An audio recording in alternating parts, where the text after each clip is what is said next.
to look for an entrance wound on the left side. One of the nurses rolled the corpse's head to the side. All three nurses were then able to see a cotton-stuffed wound behind the left ear. Several other hospital colleagues subsequently visited the funeral home and made the same observation. The following is an affidavit of Samuel Houston, M.D. I have been contacted by 6 nurses who each described the head wounds of Kathy Ferguson at the open casket funeral and described a small, clean, quarter-size hole with cotton balls stuffed within it behind her left ear and a large blown-out wound to the right temple, pulling the right eye over. None of the above nurses saw any wounds on the area of her left temple on careful examination of her head. So, according to the testimony of a doctor and 6 nurses, the bullet may have entered from behind the left ear and exited at the right temple, making Kathy Ferguson's death a possible homicide. Dr. Houston recalled his last conversation with Ferguson on the day before her death. She told him that she wished she did not know as much as she knew concerning the Arkansas State Troopers and their activities and those of Danny Ferguson. Bill Shelton was an Arkansas police officer and boyfriend of Kathy Ferguson. He had been publicly critical of the ruling that stated Kathy's death was a suicide. A month later, Shelton was also shot behind the ear, and his death was also ruled a suicide.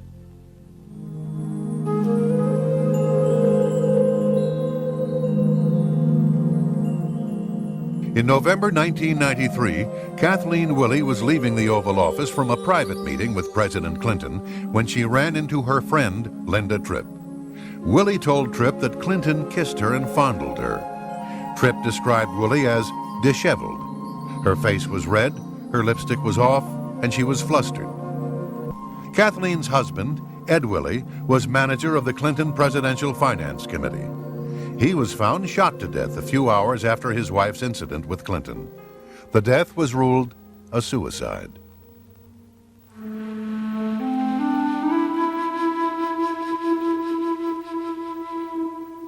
Newsweek magazine had dropped hints that a former White House staffer was about to go public with her story of sexual harassment at the White House.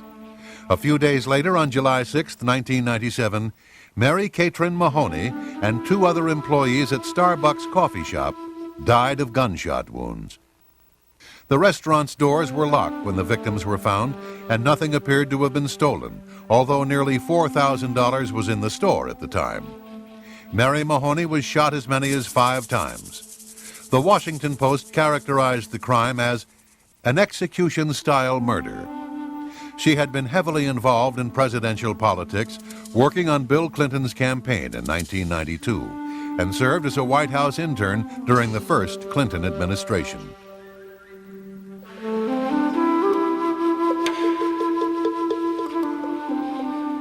November 1997. A transmission shop owner opened the trunk of a tornado-ravaged car and found a trunkload of documents. Among them, a 1982 cashier's check for $27,000 payable to Bill Clinton. The source of the funds for the check was the McDougal Savings and Loan. The shop owner, Johnny Lawhon, was reluctant to talk about his discovery. He said, quote, "Clinton is the most powerful man in the world," unquote. Lawhon later died in an automobile accident. James McDougal had stated, quote, "Immediately concurrent with the check being found, I started getting a lot of heat. I am a prisoner of the executive branch," unquote. He was serving a 3-year sentence in the Federal Medical Center in Fort Worth, Texas, and was cooperating with the independent counsel into the investigation of the president. He was scheduled to testify before the grand jury. Against doctor's orders, McDougal was given an injection of Lasix, a diuretic. He was then put in solitary confinement, where he died of cardiac arrest.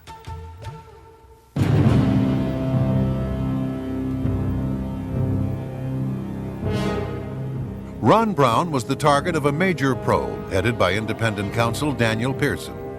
There were allegations that Brown had received a bribe from a Vietnamese businessman.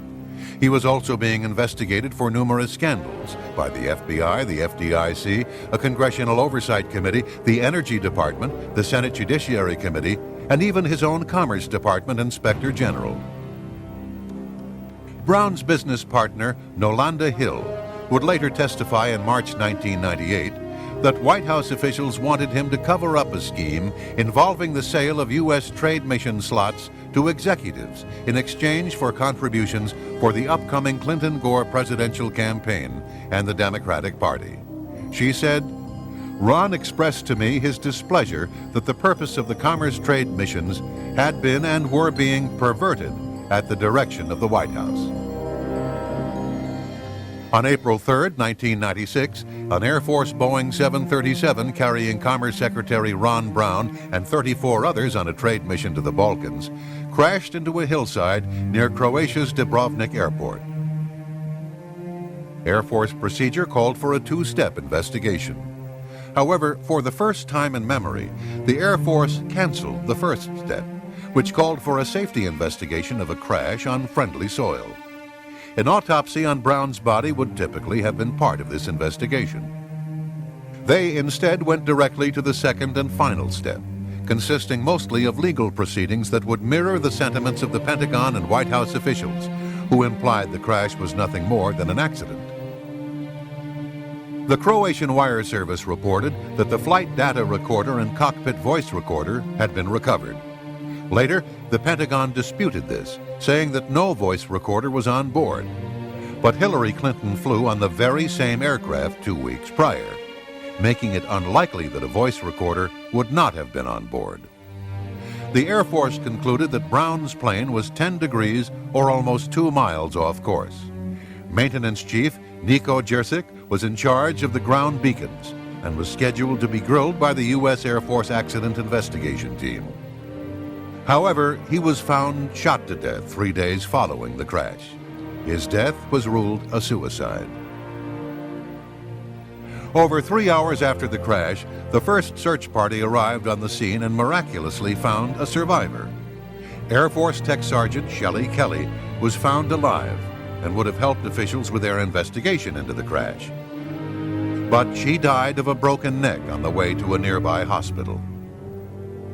Lieutenant Steve Cogswell, a forensic pathologist who investigated the crash, contends there is evidence that Ron Brown might have been murdered. He said, quote, "Essentially, Brown had a 45/100 inch inwardly beveling circular hole in the top of his head, which is essentially the description of a .45 caliber gunshot wound. This man needs an autopsy. This whole thing stinks," unquote. Several personnel were present while Colonel Gormley was conducting his external examination. The photographer present was Chief Petty Officer Kathleen Janoski, a 22-year veteran. I opened up my big mouth in the morgue and said, "Wow, look at the hole in Ron Brown's head. It looks like a bullet hole." I said that, and my life has never been the same since. All of the X-ray films of Brown's head have disappeared. There were allegedly many photos taken of Brown that were stored in a safe, but these photos, along with the negatives, have also disappeared. All that remains of the head X-rays are photographic slide images taken by Janowski. Dr. Cyril Wecht has nearly 40 years of experience, has conducted some 13,000 autopsies, and is considered one of the nation's most prominent forensic pathologists. He is also prominent in Democratic Party politics. He says there was more than enough evidence to suggest a possible homicide in the death of Ron Brown, and an autopsy should have been conducted on his body. As he stated, quote, "It's not even arguable in the field of medical legal investigations whether an autopsy should have been conducted on Ron Brown," unquote. And Lieutenant Colonel Cogswell stated, quote, "You can't ignore who this person is. To stack up the